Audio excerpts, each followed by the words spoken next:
Circle of Inevitability, capítulo 1106. Sussurros. Jenna atravessou rapidamente os túneis fantasmas do mundo dos espelhos, densos como uma teia de aranha, finalmente encontrando um caminho que levava ao seu destino. Ela chegou diante do mundo dos espelhos especial, vendo o Senhor Tolo parado em silêncio, sua figura constantemente piscando, sua imagem quase exatamente correspondendo à descrição nas escrituras da igreja, e também vendo os fantasmas distorcidos quase cobrindo as bordas do mundo dos espelhos especial. Ao testemunhar o enorme fantasma que era humano e não humano, Jenna de repente sentiu um intenso desejo de destruição surgir dentro dela, querendo espalhar desastre e se entregar ao prazer.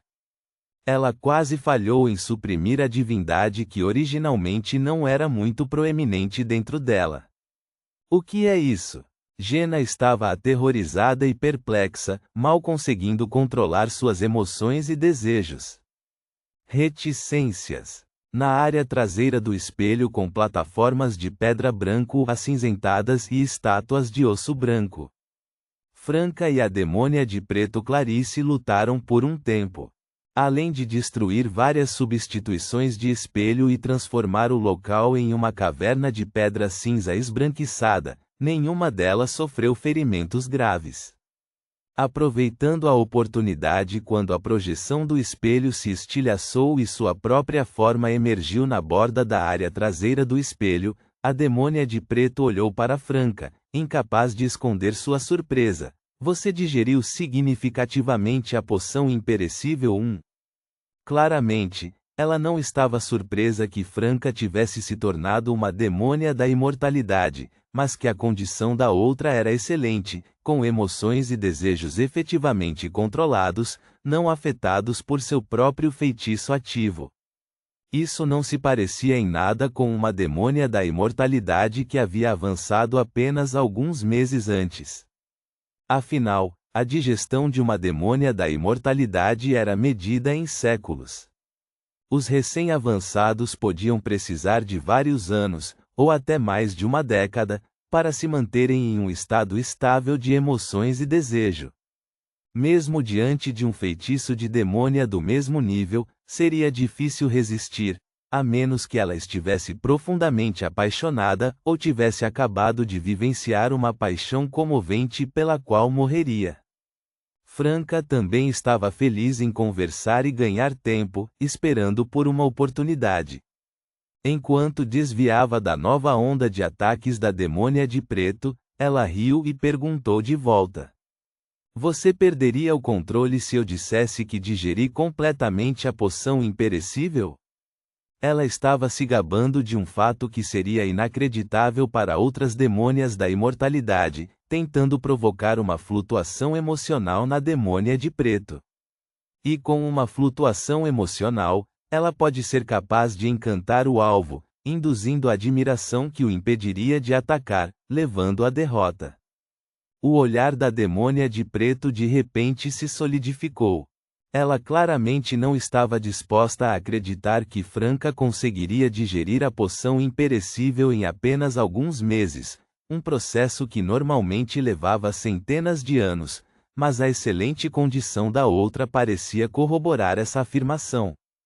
Aproveitando a turbulência emocional da demônia de preto, Franca sorriu encantadoramente.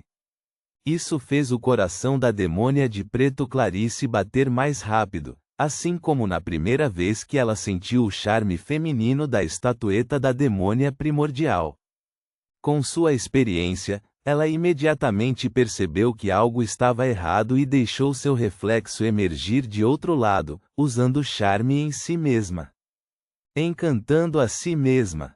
Com um som agudo, Franca, que havia colocado a face do arcano em algum momento, disparou uma coluna de luz clara de sua proteção ocular cercada por engrenagens, molas e rebites, que pousou instantaneamente na demônia de preto. Presa entre duas forças do encantamento, a demônia de preto recuperou alguma clareza e preventivamente usou uma substituição de espelho. Seu corpo se transformou em um espelho, completamente dividido, flutuando como fragmentos microscópicos. O espelho da demônia de preto saiu e foi interceptado pelo espelho de Franca. No estágio da demônia do imortalidade, as versões espelhadas das demônias não podiam se envolver diretamente em batalhas no mundo real. Mas se o campo de batalha fosse no mundo dos espelhos, com o corpo principal entrando, as demônias podiam atacar o inimigo junto com suas versões espelhadas, essencialmente uma situação de 2 contra 1. A demônia de preto que havia escapado do ataque apareceu rapidamente do outro lado da área traseira do espelho, com o rosto sorridente e sem demonstrar raiva. Eu já lhe disse que a primordial tem 2 nomes honrosos ocultos. Quer conhecê-los agora? Contar esses 2 nomes honrosos ocultos agora? Não é uma armadilha? Franca respondeu sem hesitar. Não. A figura da demônia de preto de repente se multiplicou por todos os lados, como se estivesse entrando em um labirinto feito inteiramente de espelhos. Sua voz foi transmitida de todas as direções para os ouvidos de Franca. O 4º nome honroso é o corpo feminino do Deus primordial todo-poderoso. O corpo feminino do Deus primordial todo-poderoso? Porra! Franca ficou atordoada por um momento, quase sendo atingida pela demônia de preto, escapando por pouco da crise usando preventivamente uma substituição de espelho. Reticências. A parte oriental do Mar Sônia, a terra abandonada dos deuses. Nos picos das infinitas cadeias de montanhas, essa escuridão de repente se expandiu para a transparência. Dentro da transparência, uma cruz enorme era vagamente visível, com 2 pessoas pregadas nela, uma de cabeça para baixo, pés para cima, a outra com pés para cima, cabeça para baixo, mas compartilhando um único corpo, como crianças siamesas. Abaixo desta cruz, havia uma superfície de água caótica que parecia abranger todas as cores e todas as possibilidades. Algo sob a água parecia agarrar a base da cruz, puxando-a em direção às profundezas da terra, fazendo-a afundar lentamente. Reticências.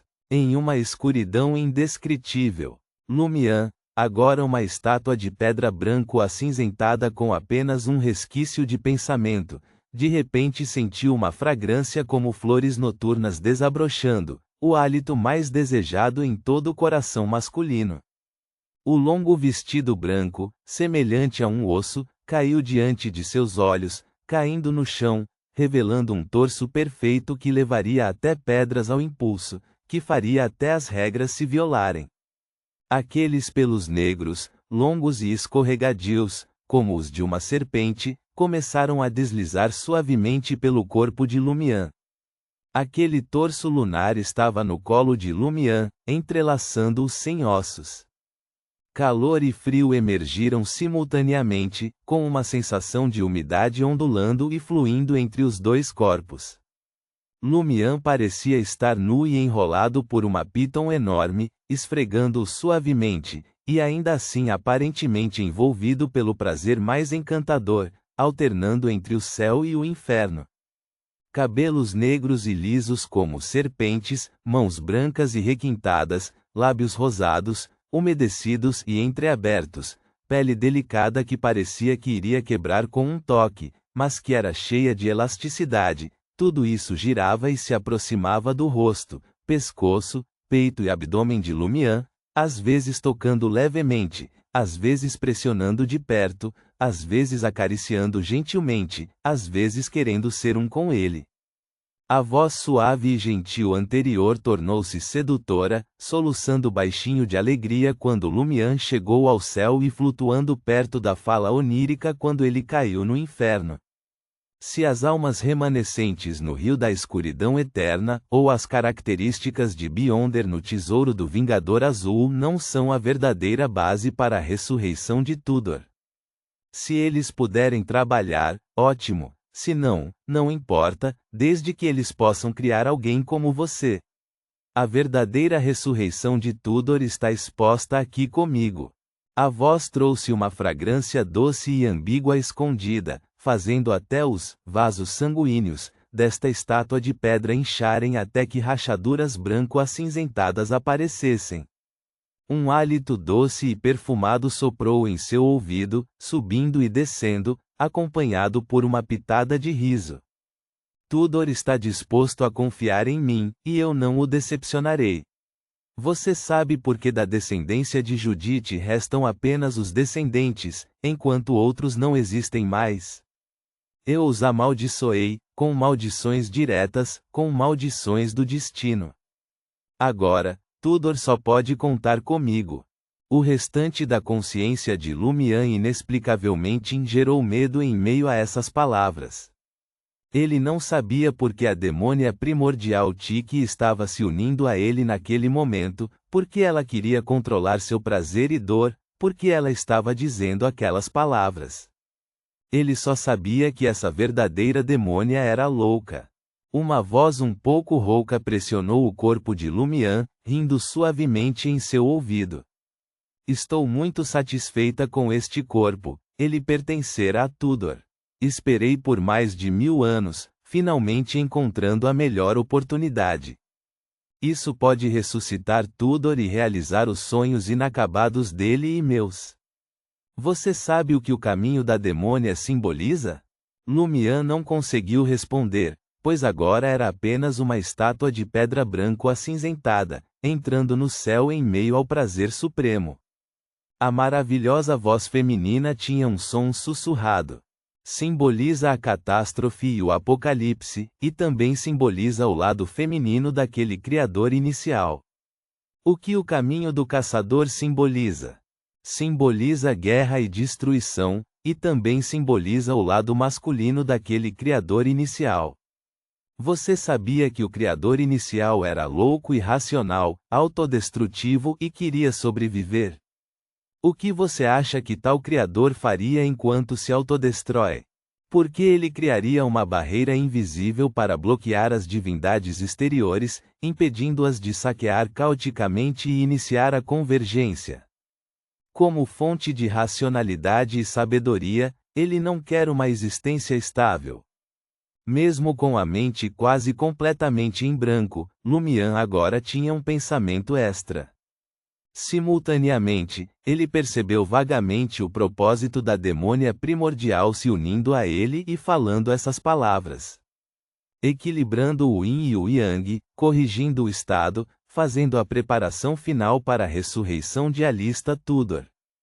A respiração ficou mais pesada. Alternando entre soluços baixos e risos, a voz feminina perguntou perto da garganta de Lumian: você sabe o resultado da união do feminino do mais antigo com o lado masculino do mais antigo?